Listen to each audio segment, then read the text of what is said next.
శ్రీ గణేశాయ నమః. శ్రీ సరస్వతి నమః. శ్రీ గురుభ్యో నమః. భక్తులారా, వ్యాసప్రోక్త మహాభారత ఇతిహాసం యథాతథంగా చెప్పుకున్నాం. ఇందులో భాగంగా నిన్నటి వరకు మనం ఆదిసభారణ్య విరాట ఉద్యోగ భీష్మ ద్రోణ కర్ణ శల్య సౌప్తిక స్త్రీ పర్వాలని 11 పర్వాలు పూర్తి చేశాం. 12వదైన శాంతి పర్వంలో కూడా మనం 227 అధ్యాయాలు పూర్తి చేసి 228వ అధ్యాయంలోని 15వ శ్లోకం వరకు చెప్పుకున్నాం. 16 నుండి కొనసాగిద్దాం. కొనసాగించే ముందు వ్యాస భగవాను ప్రార్థన చేసుకుందాం. వ్యాసాయ విష్ణు రూపాయ వ్యాసరూపాయ విష్ణవే నమో వై బ్రహ్మనిదయే వాసిష్ఠాయ నమో నమః. నారాయణం నమస్కృత్య నరం చైవ నరోత్తమం దేవీం సరస్వతిం వ్యాసం తతో జయముదీరయే. అంజనానందనం వీరం జానకీ శోకనాశనం కపీశమక్షం తారం వందే లంకాభయంకరం. సదా నింబవృక్షస్య మూలాధివాసాత్ సుధాశ్రావిణం తిక్తమప్యప్రియంతం తరుం కల్పవృక్షాదికం సాధయంతం నమామీశ్వరం సద్గురుం సాయినాథం. సమర్థ సద్గురు సాయినాథ్ మహారాజ్ की जय.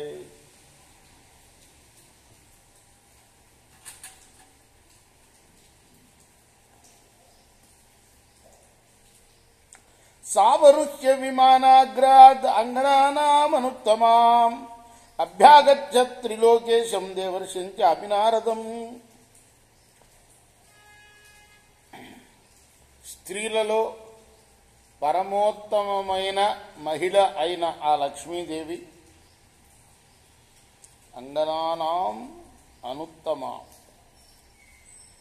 విమానం నుండి దిగింది.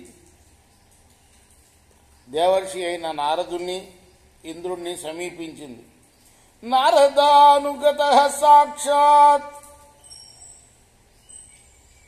మఘవాంస్తాముపాగమత్ కృతాంజలిపుటో దేవీం వివేజాత్మానమాత్మన చక్రే చానుపమాం పూజాం తస్యాశ్చాపి స సర్వవిత్ దేవరాజ శ్రియన్ రాజన్ వాక్యం చేదమువాచ. రాజా, ముందేమో నారదుడు, ఆ వెనక చేతులు జోడించి ఇంద్రుడు లక్ష్మీదేవి వైపు వెళ్ళారు. తమను తాము పరిచయం చేసుకుంటూ ఆమెను పూజించారు. ఆ తర్వాత దేవేంద్రుడు లక్ష్మీదేవితో అన్నాడు, శక్రవువాచ కాత్వంకేన చ కార్యేణ సంప్రాప్తాచారుహాసిని కుతశ్చాగమ్యతే శుభ్రు గంతవ్యం క్వచతే శుభే. అమ్మా, మీరెవరు, ఎందుకు వచ్చారు, ఎక్కడి నుండి వస్తున్నారు, ఎక్కడికి వెళ్తున్నారు? శ్రీరువాచ పుణ్యేషు త్రిషు లోకేషు సర్వే స్థావర జంగమా మమాత్మభావమిచ్చంత ఏతంతే పరమాత్మన. అవనది, ముల్లోకాల్లోని చరాచర ప్రాణులందరూ కూడాను నన్ను పొందాలని పరమోత్సాహంతో ప్రయత్నం చేస్తూ ఉంటారు. సాహం వై పంకజే జాత సూర్యరశ్మి విబోధితే భూత్యర్థం సర్వభూతానాం పద్మాత్ శ్రీ పద్మమాలిని. నేను సర్వప్రాణులకు కూడాను సంపదలను సమకూర్చాలని పుట్టినదాన్ని. సూర్యకిరణాల వల్ల వికసించిన కమలంలోంచి పుట్టిన దాన్ని. శ్రీని, పద్మని నేను. అహం లక్ష్మీరహం భూతి శ్రీశ్చాహం బలసూదన అహం శ్రద్ధా చ మేధా చ సన్నతిర్ విజితి స్థితి అహం ధృతిరహం సిద్ధి అహం తిర్ఢ భూతిరేవ చ అహం స్వాహా స్వధా చైవ సంస్థుతిర్ నియతి స్మృతి.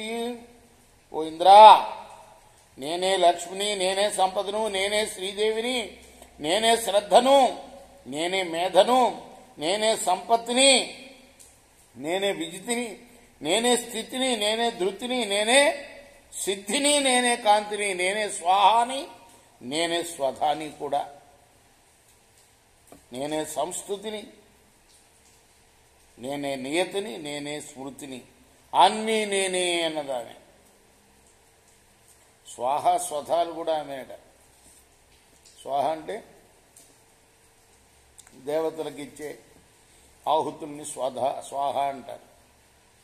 స్వధ అంటే పితృదేవతలకు ఇచ్చేది ఆహుతుల్ని. రాజ్ఞాం విజయమానానాం సేనాగ్రేషు ధ్వజేశ్చ నివాసే ధర్మశీలానాం విశేషు పురేషు చ. యుద్ధంలో విజయాన్ని పొందే రాజుల సేవకుల ముందు, అలానే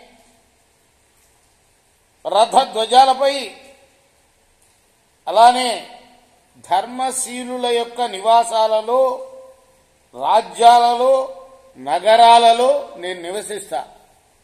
జితకాశిని సూర్యేచ సంగ్రమేశ్వ నివర్తని నివసామి మనుష్యేంద్రే సదైవ బలసూదన.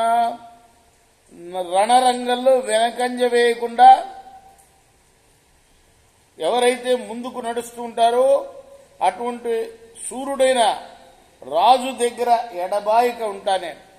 ధర్మనిచ్చే మహాబుద్ధౌ బ్రహ్మణ్యే సత్యవాదిని ప్రసృతే దానశీలే చ సదైవ నివసామ్యహం. నిత్యం ధర్మాన్ని పాటిస్తూ మహాబుద్ధిమంతుడై, బ్రాహ్మణ భక్తుడై, సత్యభాషణుడై, వినయశూరుడై, దాతృత్వం గల పురుషుల్లో కూడా నేను సదా నివసిస్తాను. అసురేష్వసం పూర్వం సత్యధర్మ నిబంధన విపరీతాంస్తు తాం బుద్ధ్వా త్వయి వాసమరోచయం.